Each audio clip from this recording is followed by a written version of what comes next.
بسم اللہ الرحمن الرحیم۔ السلام علیکم۔ میرے ابو بہت سخت مزاج تھے۔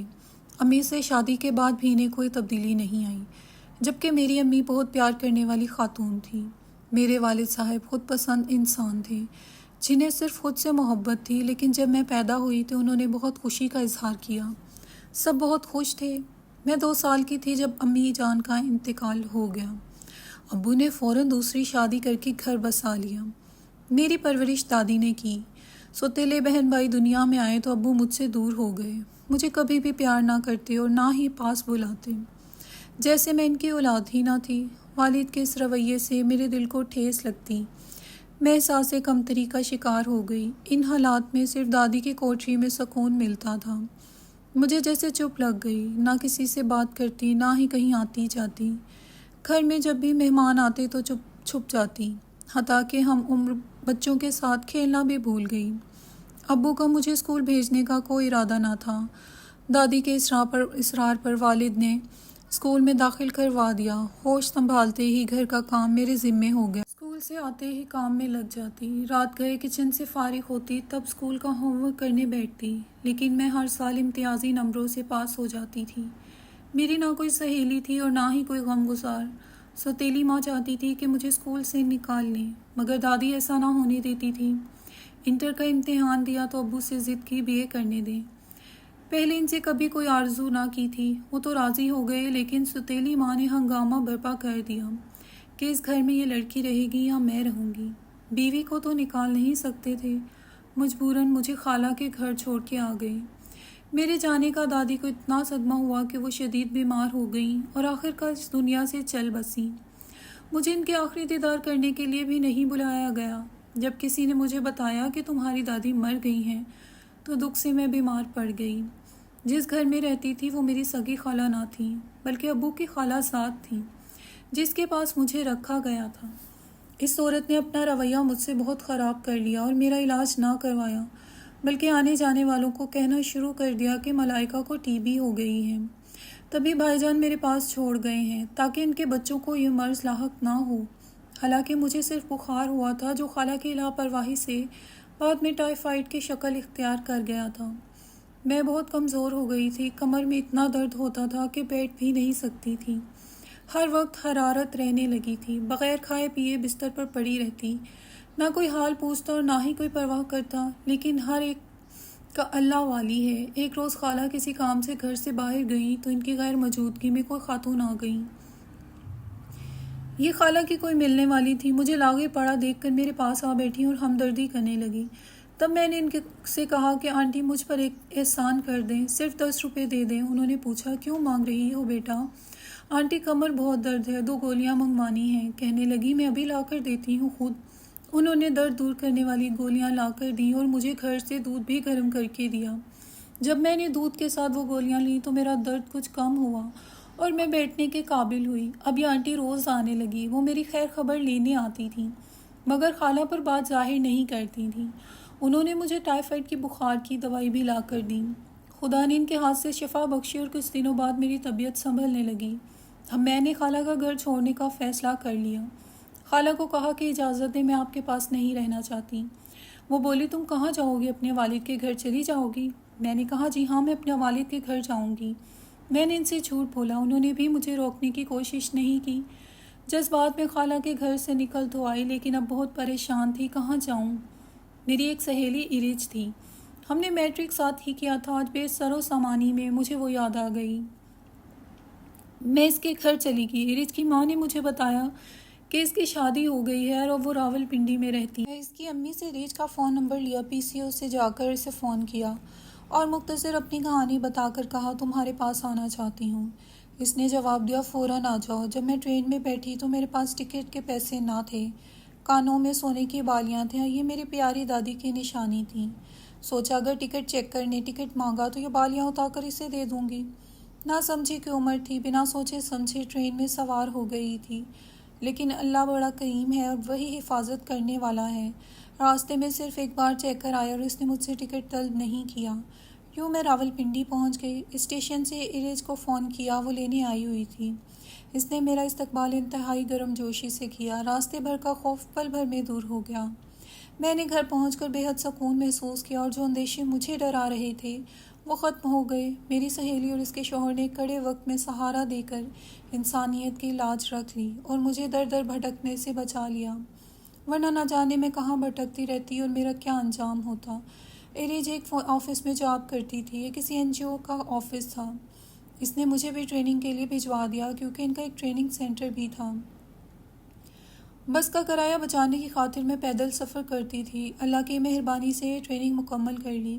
خالہ نے میرے جانے کے بعد ابو کو فون کر دیا کہ تمہاری لڑکی اپنی مرضی سے میرے ہاں سے چلی گئی ہے، مجھے مطلع کر دو کہ وہ آپ کے پاس پہنچی ہے یا نہیں۔ والد صاحب نے ان کو جواب دیا کہ اگر وہ تمہاری مرضی کے بغیر گھر سے نکلی ہے تو سمجھو کہ میری بیٹی نہیں، وہ میرے لیے مر چکی ہے۔ اب خالہ کو کیا پڑی تھی کہ میری فکر کرتی جب آپ ہی کو میری ضرورت نہ تھی، اس لیے یہ بات یہی ختم ہو گئی۔ میں نے ریچ کو منع کر دیا تھا کہ میرے گھر والوں کو اطلاع ہرگز مت کرے، میں اپنے پاؤں پر کھڑی ہو جاؤں گی تو کسی پر بوجھ نہ بنوں گی۔ ایریج کی امی جانتی تھی کہ میں ان کی بیٹی کے پاس رہ رہی ہوں۔ کسی مصلحت کے تحت انہوں نے ابا جان کو فون کر کے بتایا کہ آپ فکر نہ کریں، آپ کی بچی ہمارے پاس ہے اور حفاظت سے ہے، جب چاہیں آ کر اس کو لے جائیے گا۔ والد صاحب نے خاموشی اختیار کر لی اور وہ مجھ کو لینے نہ آئے، حتیٰ کہ فون بھی نہ کیا۔ البتہ اپنی بہن کو فون کر دیا جو راولپنڈی میں رہتی تھیں کہ ایریج کے گھر جا کر دیکھو ملائکہ وہاں ہے یا نہیں اور کس حال میں ہے۔ پھوپھی ایریج کا گھر ڈھونڈتی ڈھونڈتی آ گئی اور مجھے گلے لگا کر خوب روئیں۔ میری سوتیلی ماں کو جی بھر کے برا بلا کہا جس کے سبب میں در بدر ہوئی تھی۔ انہوں نے فوراً ابا جان کو فون کیا، انہیں خوب چھاڑا اور کہا تم کو شرم آنی چاہیے، جوان بیٹی کسی کے در پر پڑی ہے، تم نے اسے یہاں کر لے جانے کی زحمت بھی گوارا نہیں کی۔ میں نے پھپھو سے کہا آپ ایسی باتیں ابو سے نہ کریں، وہ نہیں آئیں گے، وہ اپنی دوسری بیوی سے ڈرتے ہیں اور مجبور ہیں، میری خاطر اپنے 4 بچوں کی ماں کو ناراض نہیں کر سکتے۔ پھپھو بولی تم میرے ساتھ یہاں سے چلو، ان کا گھر بہت دور تھا، جبکہ ایریج کے آفس میں ٹریننگ کے بعد مجھے بہت اچھی نوکری مل گئی تھی۔ ایریج نے پھپھو سے کہا آپ اسے یہیں رہنے دیں، ہم نے اسے علیحدہ کمرہ دیا ہوا ہے، آپ کے پاس رہے گی تو نوکری نہیں کر سکے گی۔ پھپھو کا خیال تھا ابو کچھ دنوں بعد آ کر مجھ کو لے جائیں گے۔ وہ وہاں سے لوٹ گئیں، لیکن یہ ان کی خوش فہمی تھی، والد صاحب لینے نہیں آئے، وہ ناراض تھے کہ میں اپنی مرضی سے خالہ کا گھر کیوں چھوڑ کر آئی ہوں۔ 6 ماہ گزر گئے، پھپھو فون پر میری خیریت پوچھ لیا کرتی اور کبھی کبھی ملنے بھی آ جاتی۔ وہ خوش تھیں کہ میں اپنے پیروں پر کھڑی ہو گئی ہوں۔ ایک روز ان کا فون آیا، بولی بیٹی بہو بہت بدمزاج ہے، وہ مجھ کو ساتھ رکھنے پر تیار نہیں، مجبور ہو کر بیٹی کے پاس چلی گئی ہوں۔ جب تک چھوٹا بیٹا زیر تعلیم ہے وہ اپنی تعلیم مکمل کر کے باہر سے لوٹ کر نہیں آ جاتا، داماد کے گھر میں رہوں گی۔ پھپھو کے حالات جان کر مجھے بہت دکھ ہوا۔ میں نے ان سے کہا پھپھو جان آپ پریشان نہ ہو، میں بھی یہاں اکیلی ہوں، کیوں نہ ہم ایک کرائے پر گھر لے لیں اور مل کر ساتھ رہنے لگیں۔ وہ بھی داماد کے گھر زیادہ قیام نہ کرنا چاہتی تھی۔ میری بات سن کر فوراً راضی ہو گئیں۔ اب اصل مسئلہ گھر تلاش کرنے کا تھا۔ ادھر عریج کہتی تھی کہ کیوں جا رہی ہو یہاں سے، آخر تم کو یہاں کیا تکلیف ہے، کرائے کا علیحدہ گھر لینے کی ضرورت ہی کیا ہے۔ لیکن جب پھپھو کی مجبوری جان لی تو پھر عریج نے بھی اصرار نہ کیا، کیونکہ وہ جانتی تھی پھپھو پریشان ہیں اور اکیلی نہیں رہ سکتی، ہم دونوں ایک ساتھ کرائے کے گھر میں رہ سکتی تھیں۔ بڑی مشکل سے عریج کو راضی کیا اور ہم نے مکان کی تلاش شروع کر دی۔ میری کوشش تھی کہ ایسی جگہ مکان ملے جو دفتر سے نزدیک ہو۔ ایک شخص سے رابطہ ہوا، اس نے ہمیں ایک مکان دکھایا، 5 مرلے کا گھر تھا اور اچھا بنا ہوا تھا، ہم دونوں پھوپھی بھتیجی کے گزارے کے لیے کافی تھا۔ میں نے 3 ماہ کی تنخواہ جوڑ رکھی تھی، وہ اس اسٹیٹ ایجنٹ کے حوالے کر دی۔ اس نے کہا کل آ کر چابی لے لینا اور سامان لے آنا۔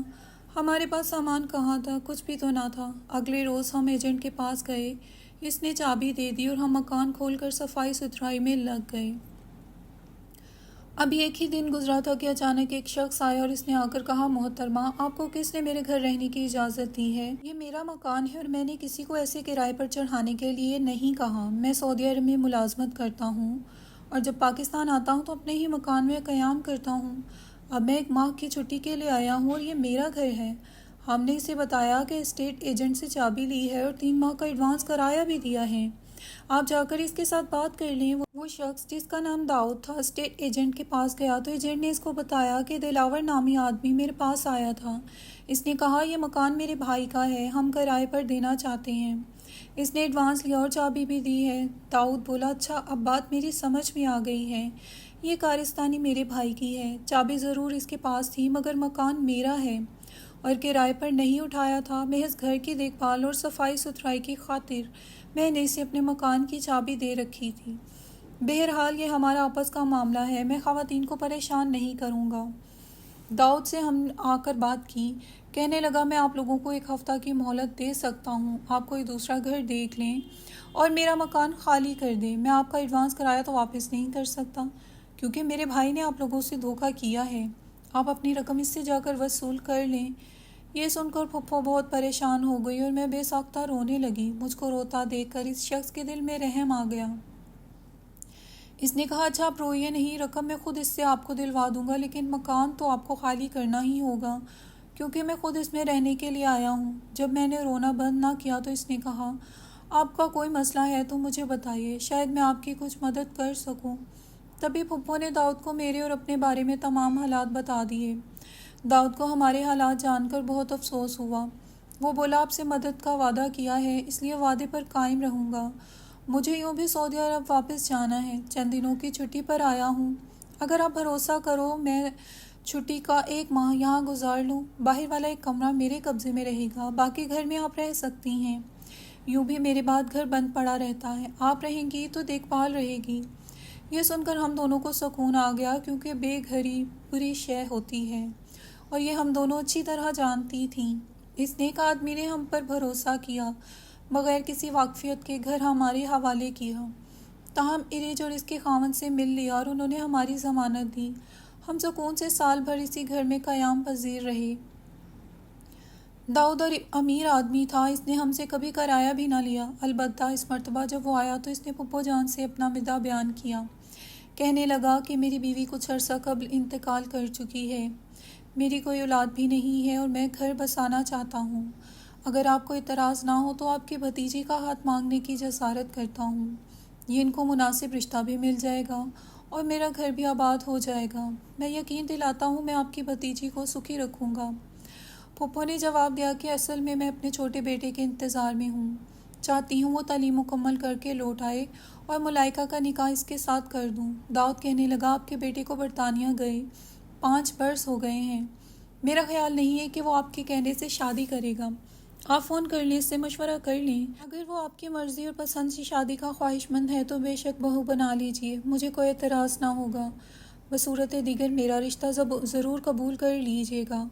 پھپھو کی سمجھ میں داؤد کی بات آ گئی۔ انہوں نے بیٹے کو لندن فون کر کے صورتحال بتا کر جواب مانگا تو عمران نے ان کا جواب دیا کہ امی جان میں نے یہاں ایک انگریز لڑکی سے شادی کر لی ہے لیکن آپ کو بتا نہیں سکا، سوچا تھا جب آؤں گا تو بتاؤں گا، لیکن اب آپ بتا رہی ہیں اور سارے حالات ایسے ہیں تو آپ ملائکہ کی شادی جہاں ہوتی ہے ضرور کر دیں، میری امید پر نہ رہیں کیونکہ میں شادی کر چکا ہوں۔ میں ملائکہ سے شادی نہیں کر سکتا اور ابھی آ بھی نہیں سکتا جب تک مجھ کو یہاں کی رہائش کے قانونی تقاضوں کے مطابق اجازت نہ مل جائے۔ پھپھو بیٹے کے منہ سے یہ بات سن کر کافی مایوس ہوئی، لیکن پھر میرے مستقبل کا بھی سوچنے لگیں۔ تبھی ابو کو فون کر کے اس رشتے کے بارے میں مشورہ کیا۔ انہوں نے کہا تم جیسا چاہو ملائکہ قسمت کا فیصلہ کر دو، میں نے تم کو اختیار سونپ دیا ہے۔ داؤد کے بارے میں ریچ کے شوہر نے پتہ کرایا، معلوم ہوا کہ شریف خاندان ہے اور اچھا آدمی ہے، سعودیہ میں اپنا کاروبار کرتا ہے، لہٰذا انہوں نے ہمت دلائی کہ ملائکہ کے لیے بہت اچھا رشتہ ہے۔ یوں پھپھو نے میری شادی دلاور سے کر دی۔ میں شادی کے شروع میں کافی ڈر رہی تھی مگر سچ شکر کہ داؤد بہت اچھے انسان ثابت ہوئے۔ وہ بہت اچھے انسان تھے، انہوں نے زندگی کی ہر خوشی مجھے دی اور اپنے ساتھ سعودی عرب لے گئے۔ ہمارے جد آنے کے بعد پھپھو کافی عرصہ ہمارے مکان میں رہتی رہیں۔ داؤد بالکل ان کو اپنے بیٹوں کی طرح خیال رکھتا اور پھپھو کو ایک ملازم بھی رکھ کر دیا تھا۔ یہ ملازم ان کا پرانا ڈرائیور اور بھروسے کا آدمی تھا۔ وہ پھپھو کو خرچے کے لیے رقم بھی بھجواتے تھے۔ ملازم کی تنخواہ کے علاوہ گھر کی دیکھ بھال کی مد میں معقوم رقم بھجواتے رہتے تاکہ مکان کی حالت ٹھیک رہے اور پھپھو کبھی تنگ نہ ہو۔ جب ہم پاکستان آتے اپنے گھر میں رہتے، پھپھو ہمارا استقبال کرتی، ہمارے برے دن ختم ہو گئے تھے۔ 4 سال بعد پھپھو کا بیٹا اور میرا کزن لندن سے آیا اور وہ پھپھو کو ساتھ لے گیا، تاہم پھر بھی وہ مجھ سے ہمیشہ رابطے میں رہتی۔ تب میں سوچتی ہوں باپ سے تو ان کی بہن ہی بھلی نکلی جس نے مجھ سے وفا کی، اگر یہ بے وفا ہوتی تو میں آج اپنے گھر کی سکون کی زندگی سے محروم رہتی۔ شادی کے 6 سال بعد ایک روز داؤد پھپھو کے ہمراہ خود ہی میرے والد صاحب کے پاس چلے گئے۔